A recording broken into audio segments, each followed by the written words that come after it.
इस वीडियो में हम देखते हैं ईश्वर से अनुराग, यानी ईश्वर के प्रति अपना प्यार प्रेम किस तरीके से दिखाते हैं लोग, किस तरीके से ईश्वर की पूजा पाठ है लोग करते हैं, धार्मिक अनुष्ठान है किस तरीके से लोग हैं करते हैं। तो उन सब के बारे में हम इस चैप्टर में देखेंगे। ईश्वर से अनुराग। अब यहाँ पर जैसे हम देखते हैं कि लोग पूजा पाठ करते समय अथवा भजन कीर्तन या कव्वाली गाते हैं या फिर चुपचाप ईश्वर के नाम का जाप करते हुए हम देखते हैं। आपने यह भी गौर किया होगा कि उनमें से कुछ तो अपने इतने भावविभोर हो जाते हैं कि उनकी आंखों में आंसू भर आते हैं। ईश्वर के प्रति ऐसा प्रेम, भाव या गहरी भक्ति या विभिन्न प्रकार की भक्ति या सूफी आंदोलनों की देन है, क्योंकि विभिन्न प्रकार के भक्ति आंदोलन हुए हैं, सूफी आंदोलन हुए हैं, उनकी देन इसको माना जाता है। तो ईश्वर के प्रति प्रेम भाव ये उन्हीं आंदोलनों की देन है जिनका 8वीं सदी में यहाँ पर उद्भव होने लगा है। अगर हम परमेश्वर के विचार की बात करें, परमेश्वर का विचार क्या है, यानी ईश्वर का विचार या परमेश्वर का विचार, तो बड़े बड़े राज्यों के उदय होने से पहले भिन्न भिन्न समुदाय के लोग हैं अपने अपने देवी देवताओं की पूजा करते थे। जब लोग नगरों के विकास और व्यापार और साम्राज्य के माध्यम से एक साथ आते गए, तब नए नए विचार यहाँ पर विकसित होने लगे। यह बात व्यापक रूप से स्वीकार की जाने लगी कि सभी जीवधारी अच्छे और बुरे कर्म करते हुए जीवन मरण और पुनः जीवन के अनंत चक्रों से गुजरते हैं। इसी प्रकार यह भी विचार भी गहरे बैठ गया है कि सभी व्यक्ति जन्म के समय भी एक बराबर नहीं होते हैं। यह मान्यता है कि सामाजिक विशेषाधिकार किसी उच्च परिवार अथवा ऊंची जाति में पैदा होने के कारण मिलते हैं। कई पांडित्यपूर्ण ग्रंथों का विषय भी यही था, क्योंकि कोई भी व्यक्ति है जो समाज में विशेष अधिकार प्राप्त करता है, वो किसके आधार पर विशेष अधिकार उसको जन्म के आधार पर मिलते हैं। अगर वो उच्च परिवार में जन्म लेता है तो उसको सामाजिक विशेष अधिकार अपने आप ही मिल जाते हैं।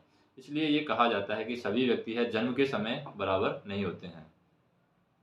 अनेक लोग हैं ऐसे विचारों के कारण बेचैन थे, इसलिए वे बुद्ध और जैनों के उपदेशों की ओर उन्मुख हुए हैं, जिनके अनुसार व्यक्तिगत प्रयास से सामाजिक अंतरों को दूर किया सकता है। तो ये बुद्ध और जैन के जो उपदेश हैं ये हमें बताते हैं कि जो भी व्यक्तिगत प्रयास करता है, अपने तरीके से वो प्रयास करता है, वो सामाजिक अंतरों को दूर कर सकता है और पुनर्जन्म के चक्र से वो छुटकारा पा सकता है। कुछ अन्य लोग हैं जैसे कि परमेश्वर संबंधी इस विचार से आकर्षित हुए हैं कि यदि मनुष्य भक्ति भाव से परमेश्वर की शरण में जाए तो परमेश्वर व्यक्ति को इस बंधन से मुक्त कर देता है। कई लोग ऐसे भी मानते हैं कि अगर कोई भगवान की भक्ति करता है, परमेश्वर की भक्ति करता है, तो परमेश्वर है भक्ति भाव से खुश होकर के उसे इस तरीके के बंधनों से, जन्म मरण के चक्करों से छुटकारा दे देता है, इस बंधन से मुक्त कर देता है। तो श्रीमद् भागवत गीता में व्यक्त यह विचार सामान्यतः प्रारंभिक शताब्दी में, तो ये श्रीमद् भागवत गीता में जो विचार बताया गया है वो प्रारंभिक शताब्दी में बताया गया है। प्रारंभिक शताब्दियों में सबसे लोकप्रिय रहा है और यहाँ पर धार्मिक अनुष्ठान के माध्यम से शिव, विष्णु और दुर्गा को यहाँ पर परम देवी देवताओं के रूप में पूजा जाने लगा है। साथ साथ भिन्न भिन्न क्षेत्रों में पूजे जाने वाले देवी और देवताओं को शिव, विष्णु और दुर्गा का ही रूप यहाँ पर माना जाने लगा है। इसी प्रक्रिया में हम बात करते हैं स्थानीय मिथक तथा किस्से कहानियाँ पौराणिक कथाओं के अंग बन गए हैं। पुराणों में पूजा की जिन पद्धतियों की अनुशंसा की गई थी उन्हें स्थानीय पंथों में भी अपनाया जाने लगा और आगे चलकर पुराणों में भी इस बात का उल्लेख किया गया है कि भक्त भले ही किसी भी जाति पाति का हो, वह सच्ची भक्ति से ईश्वर की कृपा प्राप्त कर सकता है। भक्ति की विचारधारा इतनी अधिक लोकप्रिय हो गई है कि बौद्धों और जैन मतावलंबियों ने भी इस विश्वास को अपना लिया है। तो यहाँ पर भागवत गीता की दक्षिण भारतीय पांडुलिपि से लिया गया ये पृष्ठ है। तो यहाँ पर भक्ति में ये बताया जाता है कि ईश्वर की जो भी भक्ति करता है तो ईश्वर इसमें जात पात नहीं देखते हैं, जाति पाति का यहाँ पर विचार नहीं किया जाता, अमीर गरीब का विचार नहीं किया जाता है, जो कि एक समानता का संदेश देता है कि व्यक्ति है वो अपने व्यक्तिगत प्रयास से सामाजिक अंतरों को दूर कर सकता है। तो आज भी हम मिथक किस्से कहानियाँ हैं, इस प्रक्रिया को व्यापक स्वीकृति पाते हुए देख सकते हैं। और दक्षिण भारत में भक्ति का एक नया प्रकार आया है, नैनार और अलवार। तो ये दक्षिणी भारत में भक्ति का प्रकार है। एक वर्ड है यहाँ पर नैनार, एक वर्ड है यहाँ पर अलवार। इन दोनों के बारे में देखते हैं कि 7वीं से 9वीं शताब्दी के बीच में कुछ धार्मिक आंदोलनों का यहाँ पर प्रादुर्भाव हुआ है। इन आंदोलनों का नेतृत्व है नयनार यानी शैव संत थे, वो कहलाते थे नयनार, और अलवार जो कि वैष्णव संत थे, उन्हें कहते हैं हम अलवार। तो ये दोनों ही इन आंदोलनों का नेतृत्व करते हैं। ये संत सभी जातियों के थे, जिनमें पुलेया और पनार जैसी अस्पृश्य समझी जाने वाली जातियों के लोग भी शामिल थे। यानी पुलेया और पनार जो जाति थी, उनको स्पर्श करना भी लोग गुनाह समझते थे। तो इन अस्पृश्य समझी जाने वाली जातियों के लोग भी इन संतों में शामिल थे, जैसे शैव संतों में शामिल थे और वैष्णव संतों में भी ये लोग शामिल थे। ये बौद्धों और जैनों के कटु क्या थे, आलोचक थे। शिव और विष्णु के प्रति सच्चे प्रेम को यहाँ पर मुक्ति का मार्ग ये बताते हैं। इन्होंने संगम साहित्य क्या है, तमिल साहित्य का प्राचीनतम उदाहरण है संगम साहित्य, और सामान्यतः यानी ईसवी सन की प्रारंभिक शताब्दियों में रचित समाहित प्यार और शूरवीरता के आदर्शों को अपना करके भक्ति के मूल्यों में उनका समावेश किया गया था। नैनार और अलवार घुमक्कड़ साधु संत थे। वे जिस किसी स्थान और गांव में जाते थे, वहां के स्थानीय देवी देवताओं की प्रशंसा में सुंदर कविताएं रचकर उन्हें संगीतबद्ध कर दिया करते थे। अगर हम नैनार और अलवार की बात करें तो नैनार और अलवार कुल मिलाकर के 63 यहाँ पर नैनार ऐसे थे जो कुम्हार, अस्पृश्य कामगार, किसान, सिकारी, सैनिक, ब्राह्मण और मुखिया जैसी अनेक जातियों में पैदा हुए थे। इसमें सर्वाधिक भी जो प्रसिद्ध है वो है अपार, संबंदर और सुदरार। सुदरार के बाद में माणिक्यव सागर, और उनके गीतों के 2 संकलन हैं। तो ये जो नैनार हैं, इन्होंने जो गीत लिखे हैं उनके 2 संकलन यहाँ पर बताए गए हैं। एक तो तेवरम है और दूसरा है त्रुवाचकम। इसी तरीके से अलवार संत संख्या में 12 थे और वे भिन्न भिन्न प्रकार की पृष्ठभूमि से आए थे। उनमें सर्वाधिक जो प्रसिद्ध रहे हैं वो है पेरियालवार, उनकी पुत्री थी अंडाल, और तोड़ा डिप्पोपड़ी। तो ये तोड़ा डिप्पोपड़ी है। अलवार और नम्मालवार, इनके गीत है वो दिव्य प्रबंधम में संकलित हैं।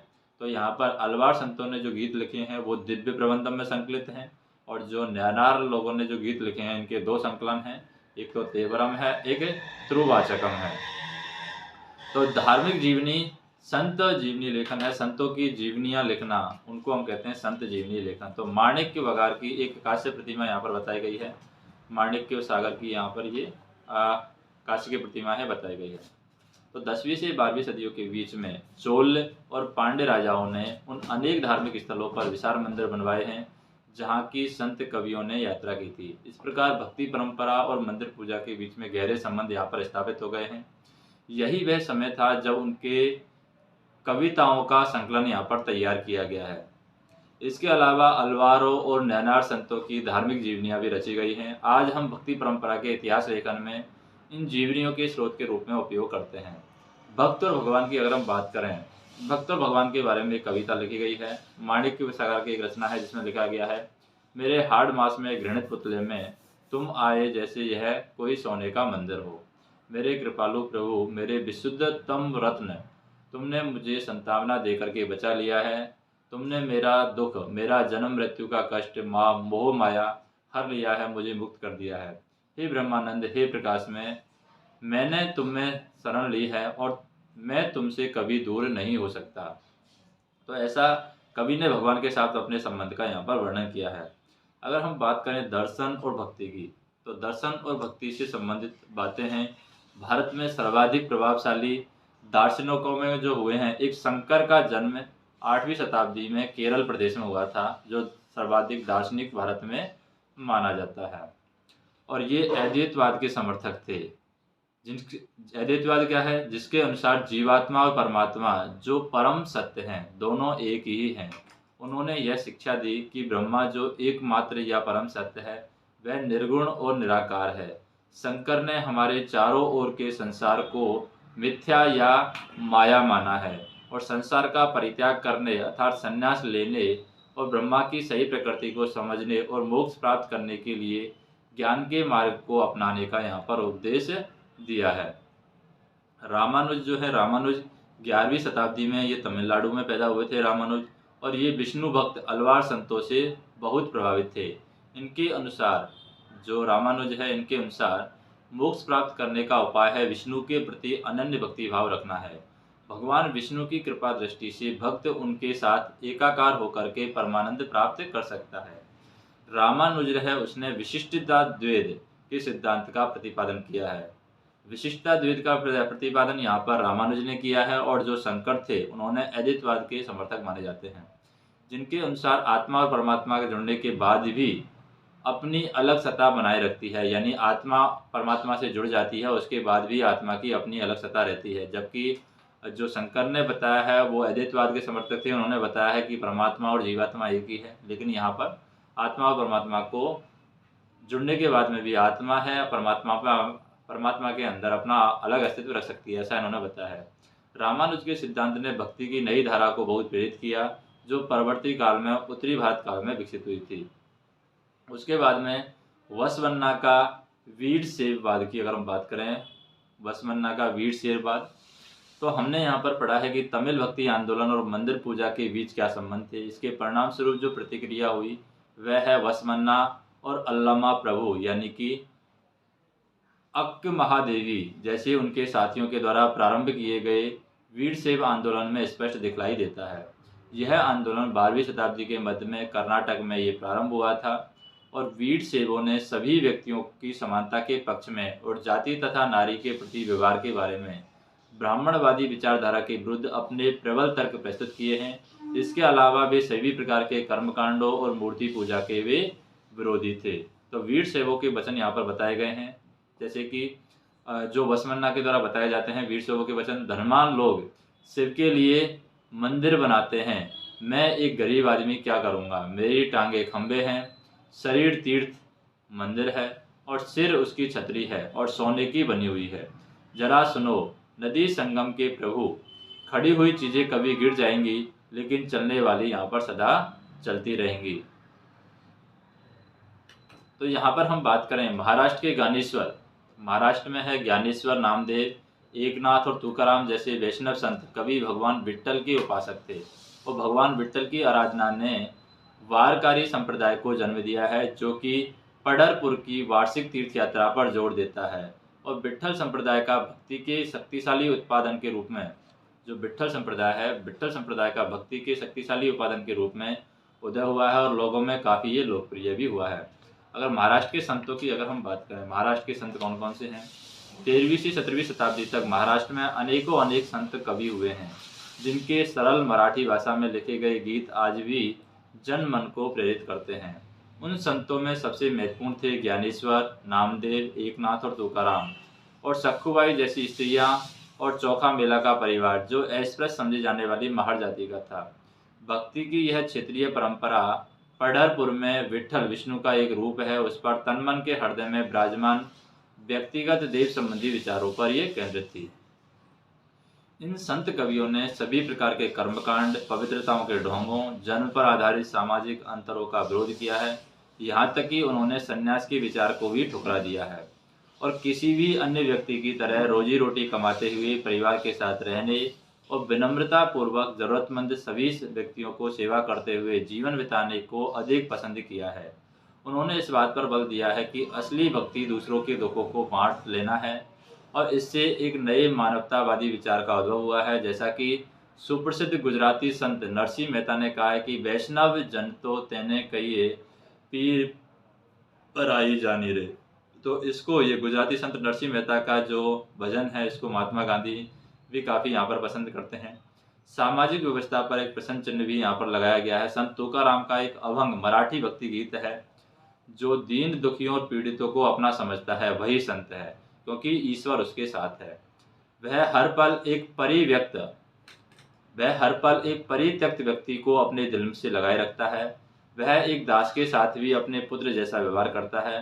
तुकाराम का कहना है कि मैं यह कहते कहते कभी नहीं थकूंगा कि ऐसा व्यक्ति स्वयं ईश्वर है, जो चौखा मेला के पुत्र द्वारा रचित एक अभंग दिया जा रहा है। यहाँ पर चौखा मेला का पुत्र है, उसने एक अभंग दिया था, रचा था।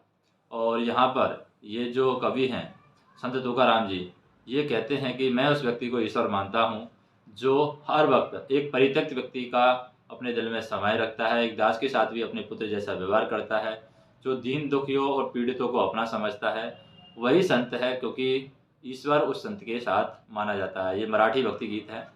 और इसी तरीके से यहाँ पर चोखा मेला के पुत्र द्वारा एक रचित अभंग भी दिया गया है। तुमने हमें नीची जाति का बनाया है मेरे महाप्रभु, तुम स्वयं यह स्थिति स्वीकार करके तो देखो, हमें जीवन भर जूठन खानी पड़ती है, इसलिए मेरे प्रभु तुम्हें शर्म आनी चाहिए। तुम तो हमारे घर में खा चुके हो, तुम इससे कैसे इनकार कर सकते हो। चोखा का बेटा है वो कर्मा मेला पूछता है कि तुमने मुझे कैसी ज़िंदगी दी है, यानी तुमने मुझे ऐसी ज़िंदगी क्यों दी है, वो ईश्वर से ऐसे पूछता है। अब बात करते हैं नाथपंथी सिद्ध और योगियों के बारे में। नाथपंथी सिद्ध और योगी, तो इस काल में अनेक ऐसे धार्मिक समूह उभरे हैं जिन्होंने साधारण तर्क वितर्क का सहारा लेकर के रूढ़िवादी धर्म के कर्मकांड और अन्य बनावटी पहलुओं और सामाजिक व्यवस्था की आलोचना इन्होंने की है। इसमें नामपंथी, सिद्धाचार और योगी जन उल्लेखनीय हैं। उन्होंने संसार का परित्याग करने का समर्थन किया है। उनके विचार से निराकार परम सत्य का चिंतन मनन और उनके साथ एक हो जाने की अनुभूति ही मोक्ष का मार्ग है। उनके लिए उन्होंने योगासन, प्राणायाम, चिंतन मनन जैसी क्रियाओं के माध्यम से मन एवं शरीर को कठोर प्रशिक्षण देने की आवश्यकता पर बल दिया है। ये समूह खास तौर पर नीचे कही जाने वाली जातियों में बहुत लोकप्रिय हुए हैं और उनके द्वारा की गई रूढ़िवादी धर्म की आलोचना ने भक्ति मार्गीय धर्म के आधार पर तैयार की हैं, जो आगे चल करके उत्तरी भारत में लोकप्रिय शक्ति बना। इस्लाम और सूफी मत की अगर हम बात करें, इस्लाम और सूफी मत है संत और समूह में बहुत अधिक समानता थी।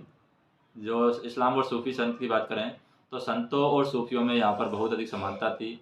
यहाँ तक कि यह भी माना जाता है कि उन्होंने आपस में कई विचारों का आदान प्रदान किया है, उन्हें अपनाया है। सूफी मुसलमान रहस्यवादी थे। वे धर्म के बाहरी आडंबरों को अस्वीकार करते हुए ईश्वर के प्रति प्रेम और भक्ति और सभी मनुष्यों के प्रति दयाभाव रखने पर वो बल देते हैं। इस्लाम ने एकेश्वरवाद यानी अल्लाह के प्रति पूर्ण समर्पण का दृढ़ता से प्रचार किया है। 8वीं और 9वीं शताब्दी में धार्मिक विद्वानों ने पवित्र कानून, शरिया और इस्लामिक धर्मशास्त्र के विभिन्न पहलुओं को विकसित किया है। इस्लाम धीरे धीरे जटिल होता गया, जबकि सूफियों ने एक अलग रास्ता यहाँ पर दिखाया है जो ईश्वर के प्रति व्यक्तिगत समर्पण पर बल देता है। सूफी जो लोग हैं उन्होंने मुस्लिम धार्मिक विद्वानों के द्वारा निर्धारित विशद जो कर्म कांड है और आचार संहिता को बहुत कुछ अस्वीकार कर दिया। वे ईश्वर के साथ ठीक उसी प्रकार से जुड़े रहना चाहते हैं जिस प्रकार से एक प्रेमी दुनिया की परवाह किए बिना अपनी प्रियतमा के साथ जुड़े रहना चाहता है। संत कवियों की तरह सूफी लोग भी अपनी भावनाओं को व्यक्त करने के लिए काव्य रचना किया करते थे। गद्य में एक विस्तृत साहित्य और कई किस्से कहानियाँ इस सूफी संतों के इर्द गिर्द यहाँ पर विकसित हुई हैं। मध्य एशिया के महान सूफी संतों में गज्जाली, रूमी और सादी के नाम हैं यहाँ पर उल्लेखनीय हैं। नाथपंथियों, सिद्धों और योगियों की तरह सूफी भी यही मानते थे कि दुनिया के प्रति अलग नज़रिया अपनाने के लिए दिल को सिखाया और पढ़ाया जा सकता है। उन्होंने किसी ओलिया या पीर की देखरेख में जिक्र या नाम का जप, चिंतन या समा, गाना, रक्स या नीति चर्चा या सांस पर नियंत्रण आदि के जरिए प्रशिक्षण की विस्तृत रीतियों का विकास किया है। इस प्रकार आध्यात्मिक सूफी उस्तादों की पीढ़ियाँ, सिलसिलाओं का प्रादुर्भाव, उसमें से हर एक सिलसिला निर्देश धार्मिक क्रियाओं का छोटा बहुत अलग यहाँ पर तरीके अपनाती हैं। उसके बाद में बात करते हैं कश्मीर में 15वीं-16वीं सदी में सूफीवाद के ऋषि पंथ का उदय हुआ है और इस पंथ की स्थापना शेख नरूद्दीन वली, जिन्हें नंद ऋषि के नाम से भी जाना जाता है, इन्होंने की है, जिसने कश्मीर के लोगों के जीवन पर गहरा प्रभाव डाला है और ऋषि संतों को समर्पित कई स्मारक कश्मीर के कई भागों में पाए जाते हैं। अब हम बात करें कुरान की पांडुलिपि से लिया गया एक पृष्ठ है, यहाँ पर 15वीं शताब्दी में लिया गया है ये कुरान के पृष्ठलिपि से। खानकाह क्या होता है? खानकाह सूफी संस्था जहाँ सूफी संत अक्सर रहते भी थे, उसे हम कहते हैं खानकाह। तो 11वीं शताब्दी में अनेक सूफी जन मध्य एशिया में आकर के हिंदुस्तान में बसने लगे। दिल्ली सल्तनत की स्थापना के साथ यह प्रक्रिया उस समय और भी मजबूत हो गई जब उपमहाद्वीप में सर्वत्र बड़े बड़े अनेक सूफी केंद्र यहाँ पर विकसित हो गए थे। चिश्ती सिलसिला इन सभी सिलसिलाओं में सबसे अधिक प्रभावशाली था। इसमें औलियाओं की एक लंबी परंपरा थी, जिसे अजमेर के ख्वाजा मोइनुद्दीन चिश्ती, दिल्ली के कुतुबुद्दीन बख्तियार काकी और पंजाब के बाबा फरीद और दिल्ली के ख्वाजा निजामुद्दीन औलिया और गुलबर्ग के बदानवाज गिसुदराज, इनकी ये लंबी परंपराएं थी। सूफी संत है अपने खानकाहों में विशेष बैठकों का आयोजन करते थे, जहाँ सभी प्रकार के भक्तगण, जिसमें शाही घरानों के लोग, अभिजात, आम लोग भी यहाँ पर शामिल होते थे। इन खाओं में आते थे। वे आध्यात्मिक विषयों पर चर्चा करते थे और अपनी दुनियादारी की समस्याओं को सुलझाने के लिए संतों से आशीर्वाद मांगते थे, और संगीत और नृत्य के जलसों में वे शामिल होकर के चले जाते थे। अक्सर लोग यहाँ पर यह समझते हैं कि सूफी औलियों के पास चमत्कारिक शक्तियाँ होती थी, जिनसे आम लोगों की बीमारियां और तकलीफों से छुटकारा मिल सकता था। सूफी संत की दरगाह एक तीर्थ स्थल बन जाता था और यहाँ सभी ईमान धर्म के लोग हजारों की संख्या में यहाँ पर इकट्ठे होते थे। फिर हम बात करें मालिक प्रभु की खोज यहाँ पर बताई गई है। जलालुद्दीन रूमी 13वीं सदी का महान सूफी शायर था। वह ईरान का रहने वाला था। उसने फारसी में काव्य रचना की है। उसकी कृति का एक उदाहरण यहाँ पर दिया गया है कि वह ईसाइयों की सूली पर नहीं था। मैं हिंदू मंदिरों में गया, वहाँ भी उनका कोई नामो निशान नहीं था। न तो वह ऊंचाइयों में मिला, न ही खाइयों में। मैं मक्का के काबा में भी गया, वहाँ भी नहीं था। मैंने उसके बारे में दार्शनिक एविसेना से पूछा, वह एविसेना की पहुँच से परे था। मैं अपने दिल में झांका और यही उसकी जगह थी। वही मैंने उसे पाया और वह और कहीं नहीं था।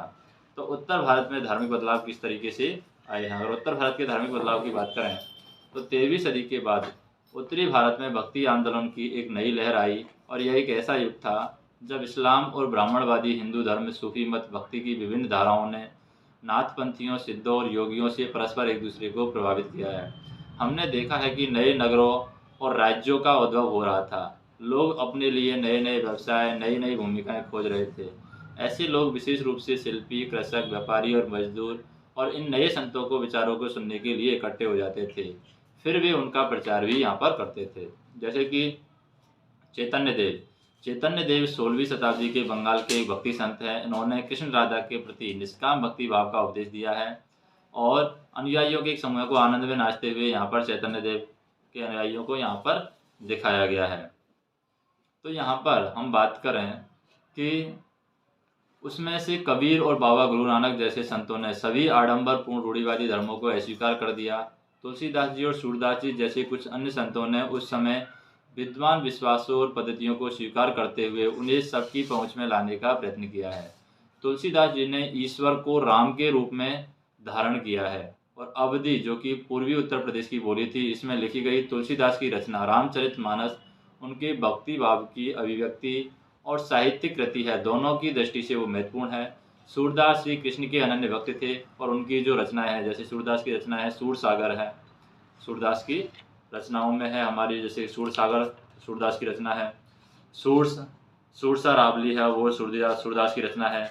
साहित्य लहरी में वो संग्रहित है, उनके भक्ति भाव को अभिव्यक्त करती है। असम के शंकरदेव है, जो इन्हीं के समकालीन थे। इन्होंने विष्णु की भक्ति पर बल दिया है। असमिया भाषा में कविताएं और नाटक लिखे हैं। उन्होंने ही नामघर कविता, जो शंकरदेव थे, इन्होंने यहाँ पर नामघर कविता पाठ और प्रार्थना स्थापित करने की पद्धति चलाई है, जो आज तक चल रही है। तो शंकरदेव की भक्ति का सार है एक शरण नाम धर्म, यानी एक सर्वोच्च सत्ता के प्रति समर्पण के नाम से जाना जाता है। शंकरदेव की शिक्षाएं भागवत गीता और भागवत पुराण पर आधारित हैं। उन्होंने ज्ञान के प्रसार के लिए सत्र और मठों की स्थापना को प्रोत्साहित किया, और उनकी प्रमुख रचना में कीर्तन घोष यहाँ पर शामिल है। इसी परंपरा में दादू दयाल, रविदास, मीराबाई जैसे संत भी शामिल हैं। मीराबाई एक राजपूत की वो राजकुमारी थी मीराबाई, और मीराबाई का जो विवाह है 16वीं शताब्दी में मेवाड़ के एक राजसी घराने में हुआ था। मीराबाई रविदास, जो अस्पृश्य जाति के माने जाते हैं रविदास, उसकी अनुयायी बन गई और वे कृष्ण के प्रति समर्पित थी, और उन्होंने अपने गहरे भक्ति भाव को कई भजनों में यहाँ पर व्यक्त किया है, और उनके गीतों ने उच्च जातियों के रीतियों और नियमों को खुली चुनौती दी थी, तथा ये गीत राजस्थान और गुजरात के जनसाधारण में बहुत ही लोकप्रिय हुए हैं। भक्ति संतों का एक महत्वपूर्ण योगदान संगीत के विकास में था। बंगाल के जयदेव ने संस्कृत में गीत गोविंद की रचना की थी, जिसमें हर गीत का एक विशेष राग और ताल में रचित था। संगीत पर इन संतों का एक महत्वपूर्ण प्रभाव भजन, कीर्तन और अभंग का प्रयोग था। इन गीतों ने तो मनोभावनात्मक अनुभवों पर बल देते हैं, और जनमानस को ये गीत हैं वो ज़्यादा आकर्षित करते हैं। इन संतों में से अधिकांश का विशिष्ट अभिलक्षण यह था कि इनकी कृतियाँ क्षेत्रीय भाषाओं में रची गई थी। इन्हें आसानी से गाया जा सकता था। इसलिए ये बेहद लोकप्रिय हुई हैं और पीढ़ी दर पीढ़ी मौखिक रूप से चलती रही हैं।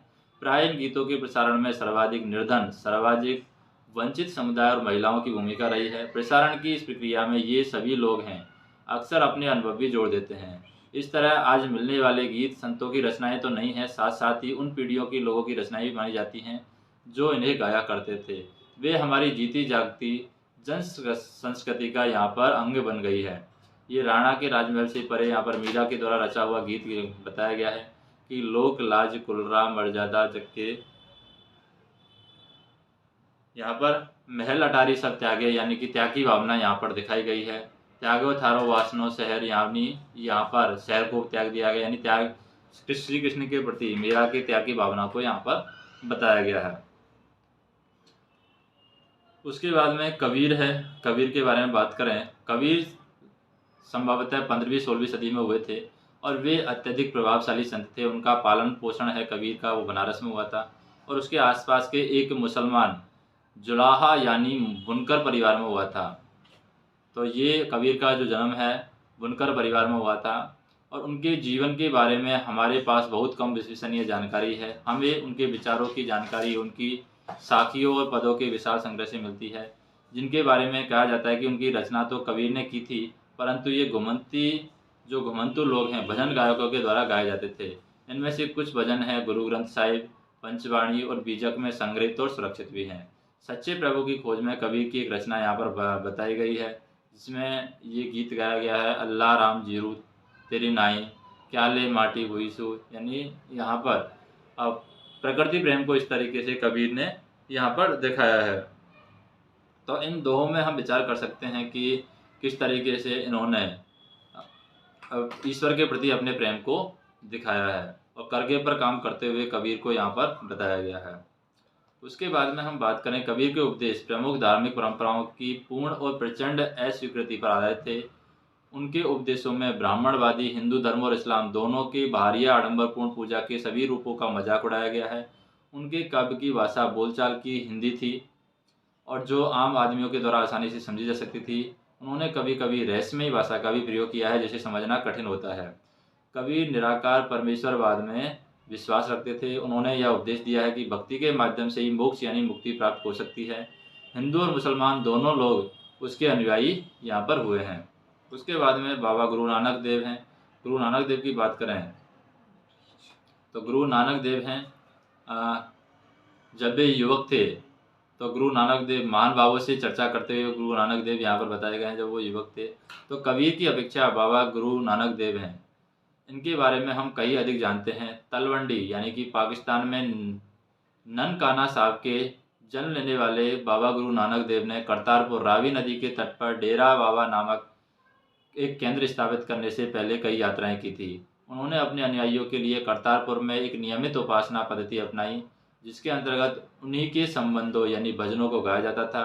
उनके अनुयायी अपने अपने पहले धर्म या जाति अथवा लिंग भेद को नजरअंदाज करके एक सांझी रसोई में इकट्ठा खाते पीते थे। इसे हम लंगर कहते हैं। बाबा गुरु नानक ने उपासना और धार्मिक कार्यों के लिए जो जगह नियुक्त की है उसे धर्मशाल कहा जाता है। आज उसे गुरुद्वारा हम कहते हैं। 1539 में उनकी मृत्यु के पूर्व बाबा गुरु नानक ने एक अनुयायी को अपना उत्तराधिकारी चुना, जिसका नाम लहणा था, लेकिन ये गुरु अंगद के नाम से जाने गए। गुरु अंगद नाम का महत्व यह था कि गुरु अंगद बाबा गुरु नानक के ही अंग माने गए हैं और गुरु अंगद ने क्या किया है, गुरु नानक की रचनाओं का संग्रह किया है और उस संग्रह में अपनी कृतियों को भी जोड़ दिया है। संग्रह एक नई लिपि या गुरुमुखी में लिखा गया था। गुरु अंगद के 3 उत्तराधिकारियों ने अपनी रचनाएं नानक के नाम से ही लिखी हैं और इन सभी का संग्रह गुरु अर्जुन ने 1604 में किया है और संग्रह में शेख फरीद, संत कबीर, भगत नामदेव और गुरु तेग बहादुर जैसे सूफियों, संतों और गुरुवाणों की वाणियों को भी जोड़ दिया गया है। 1706 में इस वृद्ध संग्रह को गुरु तेग बहादुर के पुत्र व उत्तराधिकारी गुरु गोविंद सिंह ने यहाँ पर प्रमाणित किया है और आज इस संग्रह को सिखों के पवित्र गुरु ग्रंथ साहब के नाम से जाना जाता है। तो गुरु ग्रंथ साहब की एक आरंभिक पांडुलिपि यहाँ पर बताई गई है। 16वीं शताब्दी में बाबा गुरु नानक के उत्तराधिकारियों के नेतृत्व में उनके अनुयायियों की संख्या का विस्तार हुआ। ये अनुयायी कई जातियों के थे, परंतु इसमें व्यापारी, कृषक और शिल्पकार ज़्यादा थे। और इसकी वजह से यह हो सकता है कि बाबा गुरु नानक इस बात पर बल दिया करते थे कि उनके अनुयायी हों वो ग्रस्त हों, उपयोगी या उत्पादक पेशों से जुड़े हों। अनुयायियों से यह आशा की जाती थी कि वे नए समुदाय के सामान्य कोष में योगदान करेंगे। और 17वीं शताब्दी के प्रारंभ में केंद्रीय गुरुद्वार हरमंदिर साहिब स्वर्ण मंदिर के आसपास रामदासपुरा शहर यानी अमृतसर विकसित होने लगा और प्रशासन में यह वस्तुतः स्वायत्त था। और आधुनिक इतिहासकार इस युग के सिख समुदाय को राज्य के अंतर्गत राज्य मानते हैं और मुगल सम्राट जहांगीर इस समुदाय को एक संभावित खतरा मानता था और उसने 1606 में गुरु अर्जुन को मृत्युदंड देने का आदेश दिया। और 17वीं शताब्दी में सिख आंदोलन का राजनीतिकरण शुरू हो गया, जिसका दूरगामी परिणाम यह हुआ कि 1699 में गुरु गोविंद सिंह ने खालसा की संस्था का निर्माण किया और खालसा पंथ के नाम से जाना जाने वाला सिख समुदाय अब एक राजनीतिक सत्ता बन गया था। 16वीं और 17वीं शताब्दी में बदलती हुई ऐतिहासिक परिस्थितियों ने सिख आंदोलन के विकास को प्रभावित किया। शुरू से ही बाबा गुरु नानक के विचारों को सिख आंदोलन पर गहरा प्रभाव पड़ा था। उन्होंने एक ईश्वर की उपासना के महत्व पर जोर दिया। उन्होंने आग्रह किया कि जाति, धर्म और लिंग भेद मुक्ति प्राप्ति के लिए कोई मायने नहीं रखते हैं। उनके लिए मुक्ति किसी निष्क्रिय आनंद की स्थिति नहीं है, बल्कि सक्रिय जीवन व्यतीत करने के साथ साथ सामाजिक प्रतिबद्धता की निरंतर कोशिशों में निहित है। अपने उपदेशों के सार को व्यक्त करने के लिए उन्होंने 3 शब्दों का प्रयोग किया है, नाम, दान और स्नान। नाम से उनका तात्पर्य है कि सही उपासना से था, दान का तात्पर्य था दूसरों का भला करना और स्नान का तात्पर्य था आचार विचार की पवित्रता। आज उनके उपदेशों को नाम जपना, कीर्त करना और बंड छकना के रूप में याद किया जाता है। ये अवधारणाएं भी उचित विश्वास और उपासना और ईमानदारी पूर्ण निर्वाह और संसाधनों को मिल बांटकर प्रयोग करना यानी कि दूसरों की मदद के महत्व को रेखांकित करती है। इस तरह बाबा गुरु नानक के समानता के विचारों के सामाजिक राजनीतिक मायने थे। शायद इसी के बारे में हमें बाबा गुरु नानक और उनके अनुयायियों के इतिहास, कबीर, रविदास और दादू जैसे संत और उनके अनुयायी इनके विचारों के बाद गुरु नानक के विचारों के काफ़ी करीब थे। ये इतिहास के फ़र्क को समझने में हमें मदद करते हैं। उसके बाद में ये उसी समय के मार्टिन लूथर धर्म सुधारक आंदोलन है जो कि यूरोप में चल रहे थे। जैसे भारत में गुरु नानक देव के समकालीन यहाँ पर माने जाते हैं, या फिर जैसे यहाँ पर गुरु नानक देव गुरु ग्रंथ साहिब है, उसी के समकालीन विश्व में क्या हो रहा था। तो यूरोप में एक मार्टिन लूथर नाम का एक धर्म सुधार आंदोलन चल रहा था। तो 16वीं सदी के समय यूरोप में भी एक धार्मिक अंतक्षोभ यानी उथल पुथल का काल था, जब ईसाई धर्म में अनेक परिवर्तन हुए, जिन्हें लाने वाले महत्वपूर्ण नेताओं में से एक थे मार्टिन लूथर। लूथर ने यह महसूस किया कि रोमन कैथोलिक चर्च के अनेक आचार व्यवहार बाइबल की शिक्षाओं के विरुद्ध जाते हैं। लूथर ने लैटिन भाषा की बजाय आम लोगों की भाषा के प्रयोग को प्रोत्साहन दिया और बाइबल का जर्मन भाषा में उन्होंने अनुवाद किया। वे दंड मोचन की उस प्रथा के घोर विरोधी थे जिसके अंतर्गत पाप कर्मों को क्षमा कराने के लिए चर्च को दान दिया जाता था, और छापे खाने के बढ़ते हुए प्रयोग से उनकी रचनाओं का व्यापक रूप से प्रचार प्रसार हुआ। अनेक प्रोटेस्टेंट ईसाई संप्रदाय अपना उद्भव लूथर की शिक्षाओं में ही खोजते हैं। तो अगर हम संतों की जगह की बात करें कि कौन सा संत है वो कहाँ से बिलोंग करता है, यानी इंडिया के अगर मैप के अकॉर्डिंग हम देखें कि कौन सा संत का जो जन्म स्थान है वो कहाँ माना गया है, तो यहाँ पर हम देखें किसी दादू दयाल है, ये राजस्थान में 16वीं-17वीं शताब्दी में है, राजस्थान में दादू जी। और मीराबाई भी 16वीं शताब्दी की बात है, और 16वीं से 17वीं शताब्दी की बात है दादू दयाल। गुरु नानक है, ये पाकिस्तान वाले एरिया में आ जाएगा 15 से 16वीं शताब्दी में। और अगर हम सूरदास की बात करें तो उत्तर प्रदेश वाले एरिया में आ जाएगा 16वीं शताब्दी में।